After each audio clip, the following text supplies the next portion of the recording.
Afinal, quem somos? Capítulo 6. A Gália. A Gália também conheceu a grande doutrina. Possui-a sob uma forma poderosa e original. Soube dela obter resultados que escaparam aos outros países. Há 3 unidades primitivas ensinavam os druidas: Deus, a luz e a liberdade. 3 unidades de Deus: ser infinito em si mesmo, ser finito para com o finito e estar em relação com cada estado das existências no círculo dos mundos. Nota 1. Kefrina, Inês Pravin, Tríades Bardik. Quando a Índia já andava dividida em castas estacionárias, em limites infranqueáveis, as instituições gaulesas tinham por bases a igualdade de todos, a comunidade de bens e o direito eleitoral. Nenhum dos outros povos da Europa teve, no mesmo grau, o sentimento profundo da imortalidade, da justiça, da liberdade.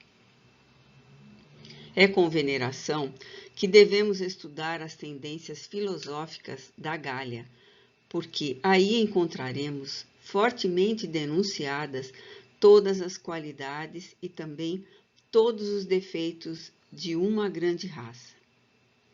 Nada é mais digno de atenção e de respeito do que a doutrina dos druidas, os quais não eram bárbaros como se acreditou erroneamente durante séculos. Nota explicativa 2. Leon Denis, depois da morte. Tendo percorrido a Gália antiga, Estrabão não pôde ocultar o seu espanto e vaticinou os melhores augúrios ao povo que a habitava.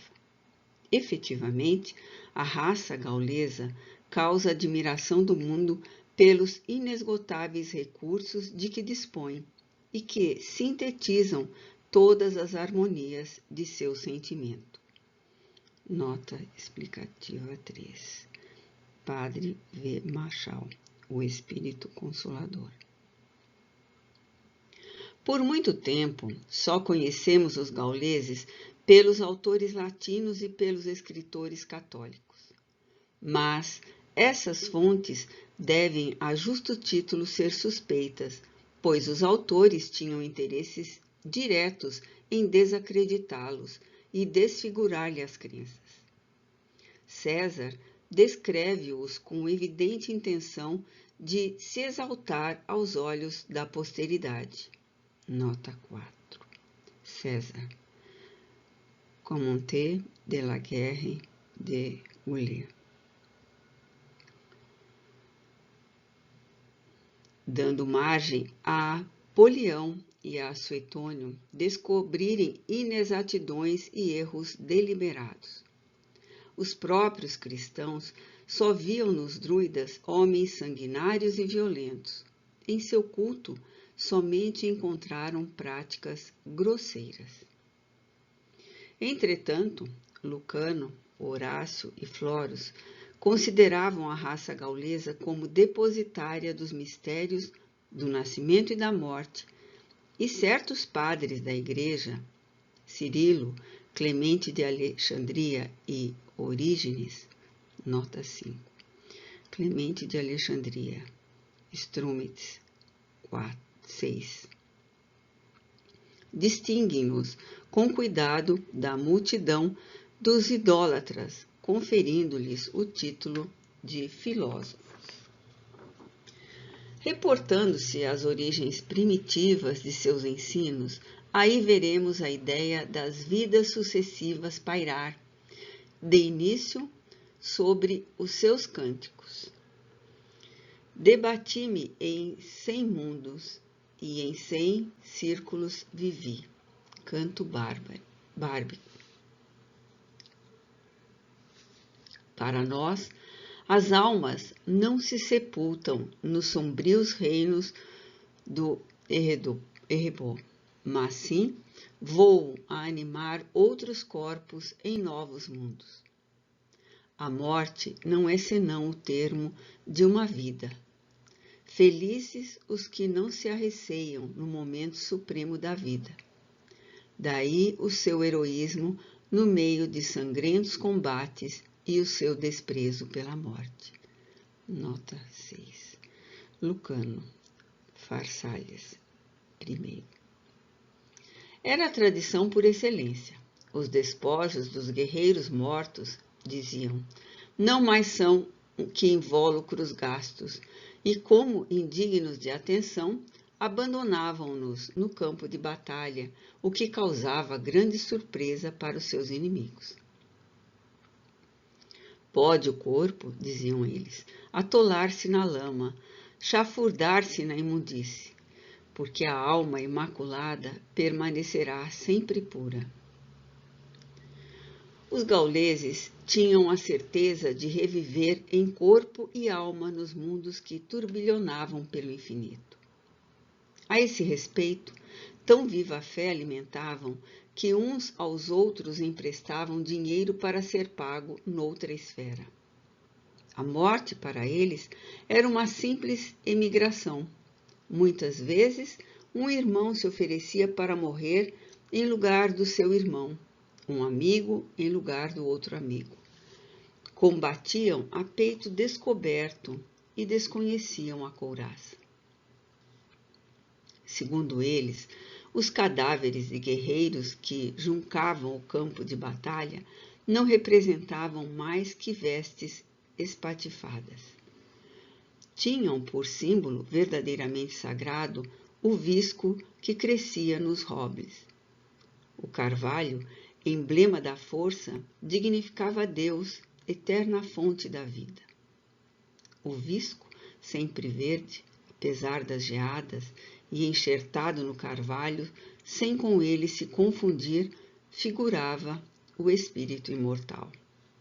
7. Padre V. Marchal, o espírito consolador. Essa doutrina viril dava aos gauleses uma coragem indomável, uma intrepidez tal que eles caminhavam para a morte como quem vai para uma festa.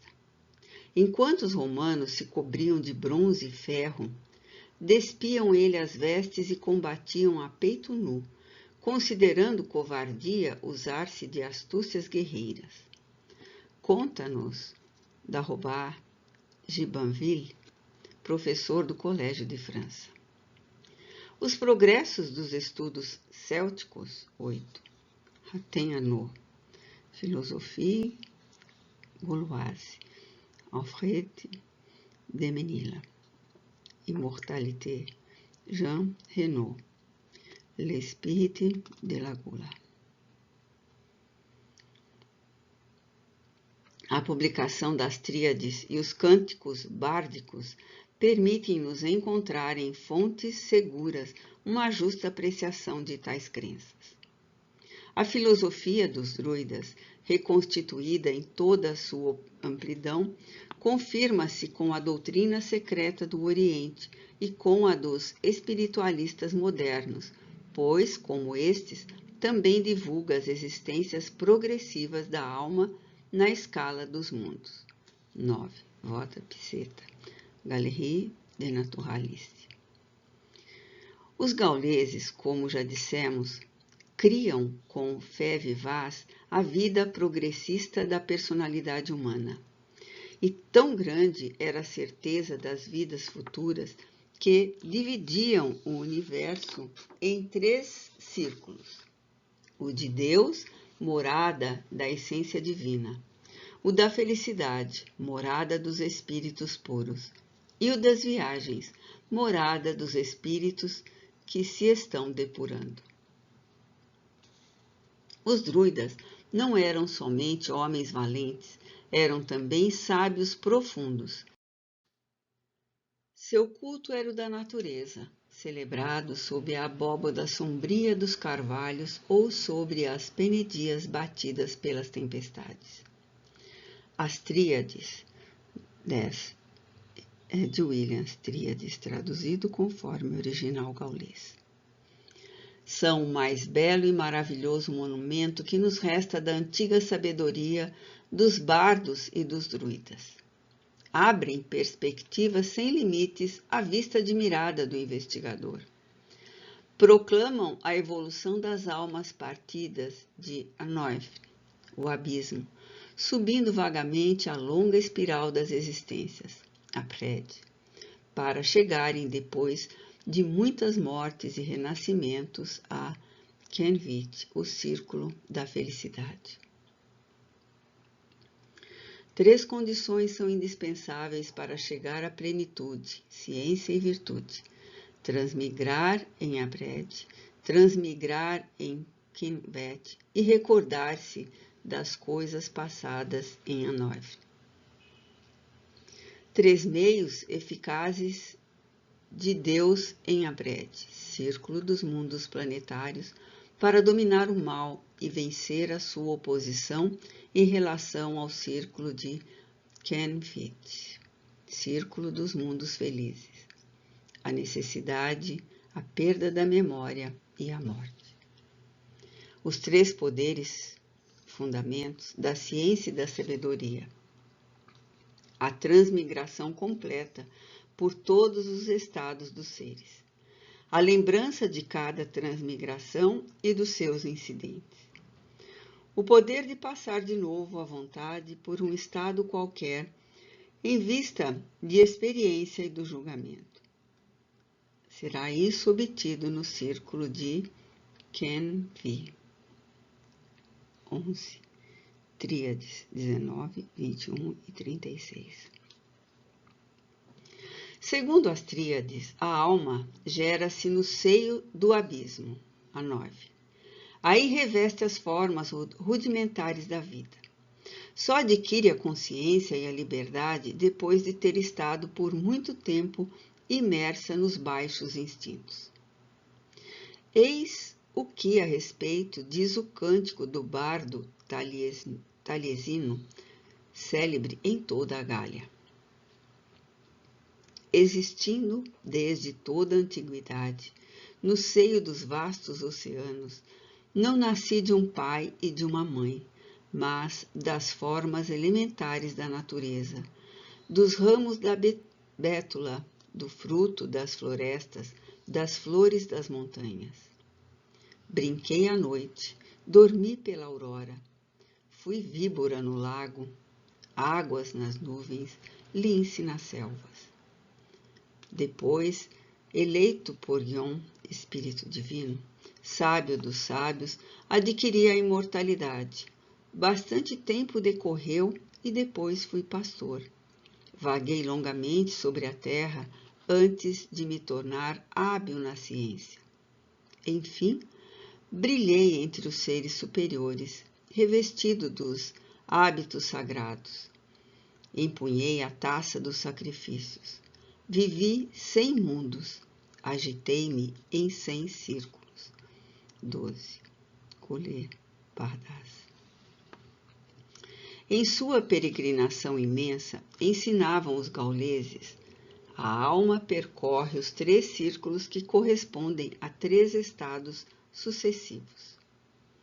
Em Anoif, o jugo da matéria é o período animal. Penetra depois no Apred, círculo das migrações que povoam os mundos de expiação e de provas.